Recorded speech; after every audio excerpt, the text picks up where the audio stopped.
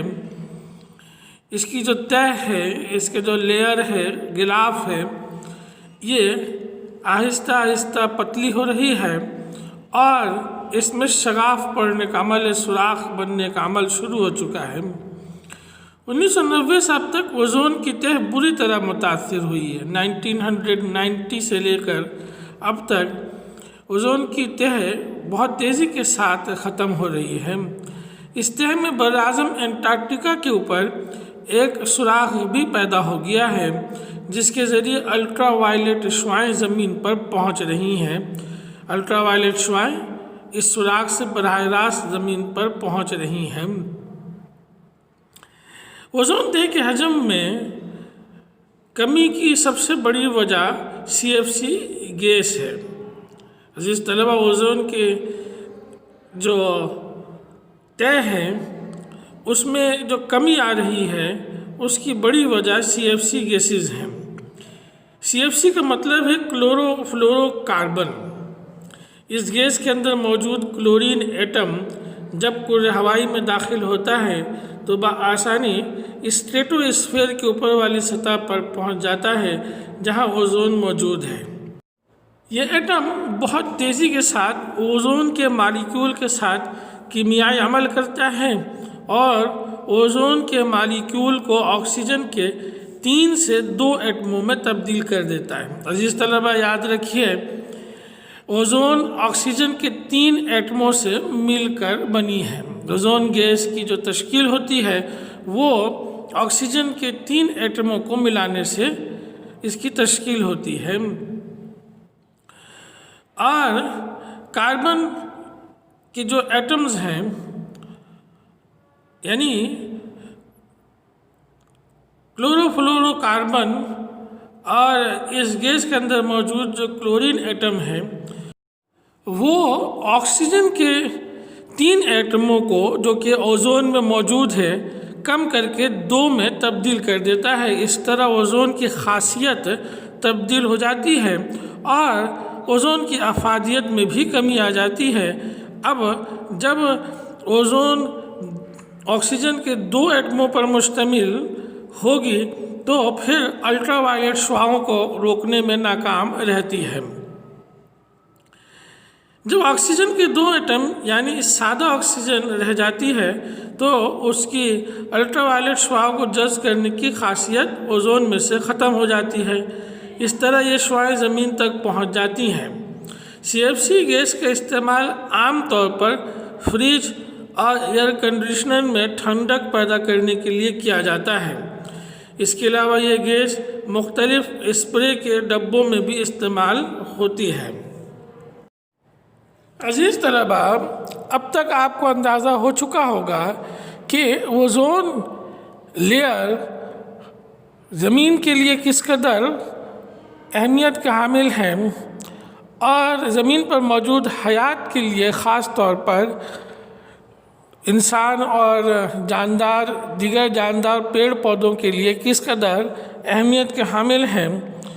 اور جیسے پہلے بھی ذکر کیا کہ اسی گیس کی وجہ سے زمین پر بہتر صورت میں زندگی ممکن ہے۔ اس لیے بہت ضروری ہے کہ اوزون کی تہ کی ڈپلیشن کو روکنے کی کوشش کی جائے۔ ہم ایسے طریقہ اختیار کریں کہ اوزون لیئر میں سوراخ کا عمل رک جائے اور دوبارہ سے اوزون کی ایک بہتر غلاف کرۂ فضائی میں موجود ہو تاکہ ہم سورج کی الٹرا وائلیٹ شعاعوں سے بچ سکیں۔ عزیز طلبہ، اس کے لیے ہم کچھ طریقہ اختیار کر سکتے ہیں۔ جن کی مدد سے یقینی طور پر ہم اس عمل کو روکنے میں بھی کامیاب ہو سکتے ہیں اور زمین پر موجود حیات کو محفوظ بنا سکتے ہیں۔ وہ طریقے جن کی مدد سے ہم اوزون کی ڈپلیشن کو روک سکتے ہیں انہیں ہم کچھ یوں بیان کر سکتے ہیں۔ فریج، ایئر کنڈیشنر اور ایسی مصنوعات جن میں CFC گیس استعمال کی جاتی ہے ان کو صحیح انداز میں ٹھکانے لگانا چاہیے، یعنی جب یہ خراب ہو جائیں، بیکار ہو جائیں، ناکارہ ہو جائیں تو ان میں وہ حصے جن میں CFC گیسز موجود ہیں انہیں صحیح طور پر ہم تلف کریں، ٹھکانے لگائیں تاکہ اوزون کی تہہ کو محفوظ رکھ سکیں۔ اسی طرح مختلف اسپرے میں CFC کا استعمال بند ہونا چاہیے، اس کے متبادل کوئی طریقہ اختیار کرنا چاہیے۔ اسپرے کے اندر اسپرے کے لیے جو ابھی ہم آلات استعمال کرتے ہیں ان میں CFC گیسز کے استعمال مکمل طور پر بند ہونا چاہیے۔ ایسی نئی گیسیں استعمال کرنی چاہیے جو اوزون کی تہہ کو نقصان نہیں پہنچاتی، مثلاً بایو گیسز کے استعمال کو ہم عام کریں جو کہ ماحول دوست بھی ہیں اور اوزون کی تہہ کو بھی ہم بچا سکتے ہیں۔